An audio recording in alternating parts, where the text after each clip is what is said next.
বিশ্বাস করি 2026 সালে আবার হয়তো আমাকে জবাব চায় বাংলাতে দেখাতে হতে পারে। এই মুহূর্তের ব্রেকিং নিউজ, বিজেপি কর্মীর দেহ পাওয়া গেল। এই মুহূর্তের ব্রেকিং নিউজ, বিজেপি কর্মীর ঝুলন্ত দেহ পাওয়া গেল। এই মুহূর্তের ব্রেকিং নিউজ, তামান্নার মতন নতুন কোনো নামে কোনো 9 বছর 10 বছরের বাচ্চা শুধুমাত্র বাবা মা বিজেপি করে বলে তার জ্বলন্ত লাশ পাওয়া গেল। এই মুহূর্তের ব্রেকিং নিউজ, রক্তাক্ত অবস্থায় বিজেপি কর্মী পাওয়া গেল। আমি এগুলো দেখাতে চাই না, কিন্তু আমি মনে করি যে এরকম আবার শিরোনাম বা হেডলাইন্স হয়তো আমাকে দেখাতে হতে পারে।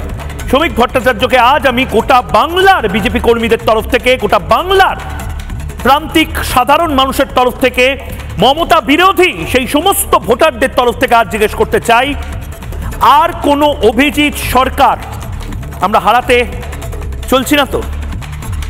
পরেশ পালরা কিন্তু দাপাদাপি করছে এখনো। পরেশ পালরা 2026-এও হয়তো এখনো দাপাদাপি করে যাবে।